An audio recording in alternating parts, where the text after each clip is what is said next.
Good morning students. बच्चों, कल हमने बात करी थी तुल्यांकी चालकता और विशिष्ट चालकता पर तनुता का प्रभाव। ये हमने आपको कल बताया था। बच्चों, आज हम चालकता मापन की बात कर रहे हैं कि चालकता कैसे मापी जाती है। ठीक है, तो बच्चों आपको याद रखना होगा चालकता प्रतिरोध के व्युत्क्रम के बराबर होती है। ये चीज आपने पढ़ी है कि जो चालकता होती है C वो इक्वल टू 1/R होती है। ये ध्यान रखना, यदि हम R ज्ञात कर लें तो हम C का मान ज्ञात कर सकते हैं।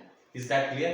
तो जो प्रतिरोध R है इसका मान हम ज्ञात करते हैं व्हीट स्टोन ब्रिज की सहायता से। किस सिद्धांत से? व्हीट स्टोन ब्रिज से आपने फिजिक्स में पढ़ा होगा, भौतिक विज्ञान में पढ़ा होगा। व्हीट स्टोन ब्रिज से प्रैक्टिकली हम प्रतिरोध किसी विलयन का कैसे ज्ञात कर सकते हैं। और प्रतिरोध आ जाएगा उसका उल्टा कर देंगे तो हमें चालकता आ जाएगी, चालकता आ जाएगी तो फिर हमें विशिष्ट चालकता ज्ञात कर लेंगे, विशिष्ट चालकता ज्ञात हो जाएगी तो तुल्यांकी चालकता की। यानी कहने का तात्पर्य है अगर हमें प्रतिरोध ज्ञात है तो हम आसानी से चालकता, विशिष्ट चालकता और तुल्यांकी चालकता की गणना कर सकते हैं। आइए हम मापन कर सकते हैं। चालकता का मापन कैसे करते हैं? किसी चालकता को मापने के लिए चालकता मापी सेल की आवश्यकता होती है। चालकता मापी सेल जो होता है वो क्वार्टज धातु का बना होता है। क्यों भाई क्वार्टज का क्यों बना? क्योंकि क्वार्टज धातु विलयन से क्रिया नहीं करती, जिससे विलयन की सांद्रता में कोई परिवर्तन नहीं होता। पहली बात, यानी किसी भी विलयन की चालकता को मापना है तो चालकता को मापने के लिए चालकता मापी सेल की आवश्यकता पड़ती है। चालकता मापी सेल क्वार्टज धातु का बना होता है क्योंकि क्वार्टज धातु धातु के विलयन से क्रिया नहीं करती। ये हो गया साहब पहली बात। आइए संरचना, जो चालकता मापी सेल होते हैं इसमें एक प्लेटिनम और दो प्लेटिनम पत्र जो होते हैं इनके इलेक्ट्रोड होते हैं, एक और एक दो। इन दोनों इलेक्ट्रोडों की मध्य की दूरी कितनी मान ली इन्होंने? L सेंटीमीटर मान ली। कितनी मान ली? L centimetre. तथा इलेक्ट्रोड जो है इनका अनुप्रस्थ काट का क्षेत्रफल कितना मान लिया? A मान लिया।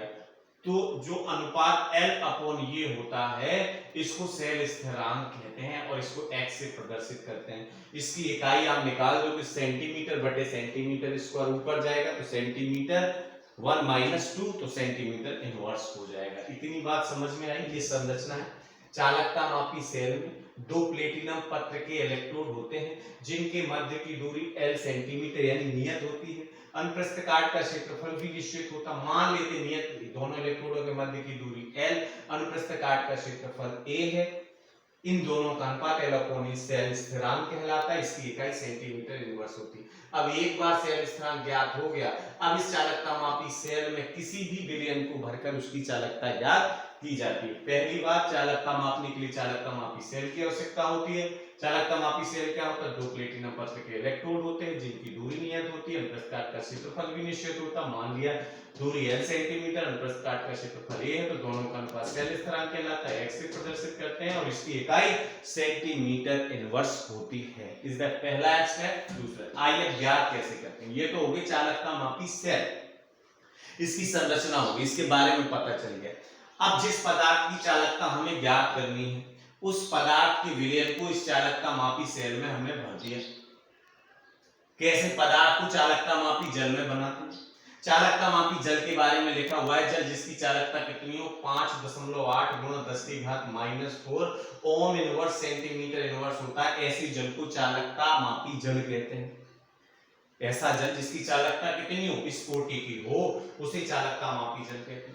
कैसे प्राप्त किया जाए? जो सामान्य जल है जो हमें टैप वाटर मिलता है नलों से, कुएं से, नदी से, जो भी स्रोत है उस जल में हम KMnO4 मिला देते हैं और जल को आशुद्ध किया जाता है, गर्म करके आशुद्ध कर लेते हैं। जब सभी अशुद्धियां ऑक्सीकृत हो जाती हैं तो विलयन की चालकता ज्ञात करने के लिए हम निम्न प्रायोगिक व्यवस्था करते हैं। फिर से आइए, जिस विलयन की चालकता ज्ञात करें, जिस पदार्थ की चालकता ज्ञात उसको किस में बनाते हैं? चालकता मापी जल में बनाते हैं। चालकता मापी जल क्या होती है? जिसकी चालकता इस कोटि की हो।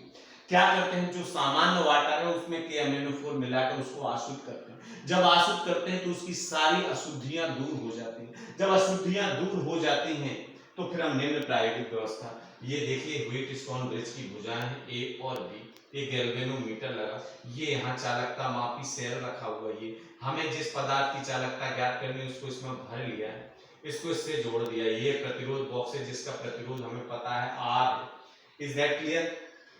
ये संतुलन की स्थिति है, बिंदु x पर संतुलन की स्थिति प्राप्त होती है। ये चित्र बना हुआ, चित्र अनुसार बिंदु x पर संतुलन की अवस्था प्राप्त हो जाती है, ये हमें बताएगा। ये गैल्वेनोमीटर यहाँ पर संतुलन की अवस्था। व्हीटस्टोन आप देखो, चालकता मापी ये प्रायोगिक व्यवस्था होगी।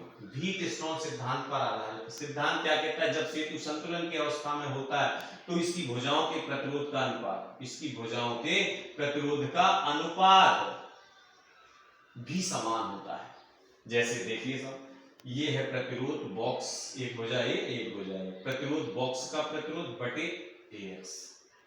अब विलयन का प्रतिरोध बटे BX, यानी ये भुजाएं जो हैं इनका अनुपात ये भुजा बराबर ये भुजा। तो ये भुजा किससे जुड़ी है? प्रतिरोध बॉक्स से, तो प्रतिरोध बॉक्स का प्रतिरोध बटे AX। ये किससे जुड़ी हुई है? ये इससे जुड़ी है जिसमें विलयन भरा हुआ है, विलयन का प्रतिरोध बटे BX। अब हमें निकालना है क्या है? इस विलयन का प्रतिरोध जिसमें चालकता मापी भरी हुई, चालकता मापी सेल में भरा हुआ है, बराबर क्या मिल जाएगा? R, प्रतिरोध बॉक्स का प्रतिरोध हमें पता है R गुणा AX बटे BX। यहां से हमने प्रतिरोध ज्ञात कर लिया था। प्रतिरोध किसके व्युत्क्रम होते हैं? चालकता के। C बराबर 1 विलयन का प्रतिरोध। विलयन का प्रतिरोध व्हीटस्टोन R पता, AX पता, BX पता, तो विलयन जो भरा है ये चालकता मापी सेल का हमने सेल स्थान ज्ञात ही कर लिया, ये ज्ञात कर लिया क्योंकि उसी सेल में भरा है जिसका हमें L अपॉन A पता है। आई बात समझ में नहीं आई? तो L अपॉन A पता है, C पता हो गया, R पता हो गया, तो C पता कर लिया, तो K बराबर C multiply L upon K बराबर विशिष्ट चालकता ज्ञात होगी। विशिष्ट चालकता ज्ञात हुई तो तुल्यांक की चालकता ज्ञात हुई। इस तरीके से बच्चों हम किसी भी विलयन की चालकता की गणना कर सकते हैं। फिर से रिपीट करता हूं बच्चों, हमें चालकता का मापन करना है बच्चों।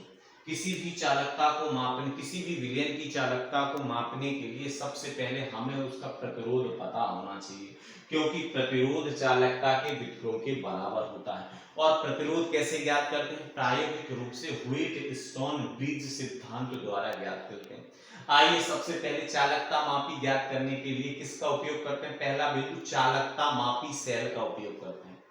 किसका बना होता? क्वार्टज धातु का। क्यों? क्वार्टज विलयन से क्रिया नहीं करता। पहला स्टेप कंप्लीट। दूसरा स्टेप क्या होता सर? इसमें दो प्लेटिनम पत्र के इलेक्ट्रोड होते हैं जिनके मध्य की दूरी निश्चित होती है, अनुप्रस्थ काट का क्षेत्रफल भी निश्चित होता है। यदि इनके मध्य की दूरी L और अनुप्रस्थ काट का क्षेत्रफल ये मान लिया जाए तो L अपॉन A जो अनुपात होता है इसी सेल स्थिरांक कहते हैं।